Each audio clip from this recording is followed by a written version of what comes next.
আমাদের দাবি আছে 2 নম্বর বিচারাধীন ভোটারদের রেশন সহ সরকারের সকল সুযোগ সুবিধা প্রদান করতে হবে। আমাদের কাছে খবর অনেকের রেশন থেকে নাম কেটে দেওয়া হচ্ছে, এমনকি রেজিস্ট্রি অফিসে রেজিস্ট্রেশন হচ্ছে না ওই প্রকাশিত নামটা না থাকার কারণে। এই সুযোগ সুবিধা যত জনকল্যাণমুখী সুযোগ সুবিধা আছে, জনমন্ত ট্রাইব্যুনালে তার ভোটার লিস্টের নাম ওঠা বা না কাটা যাওয়ার বা নিষ্পত্তি না পর্যন্ত সমস্ত জনকল্যাণমুখী ব্যবস্থা প্রদান করতে হবে। 60 বছরের ঊর্ধ্বে সমস্ত নাগরিককে, বাসিন্দাদেরকে বার্ধক্য ভাতা দিতে হবে।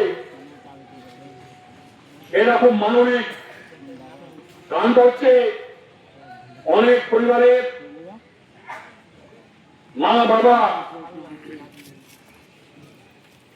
যার ছেলেগুলো বা মেয়ে নিজের সংসার ঘানি টানতে দিনানি দিন খায়, নুন আনতে কান্তা ফুরায়, এরকম অবস্থায় সেই বৃদ্ধ মানুষের সহায়তা হতে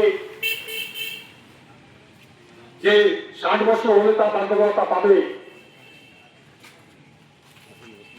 যারা দুনিয়া আছে একটু সেখান থেকে বসার সুযোগ করে দেব। এই বার্ধক্য ভাতা এক মানবিক দিক আছে।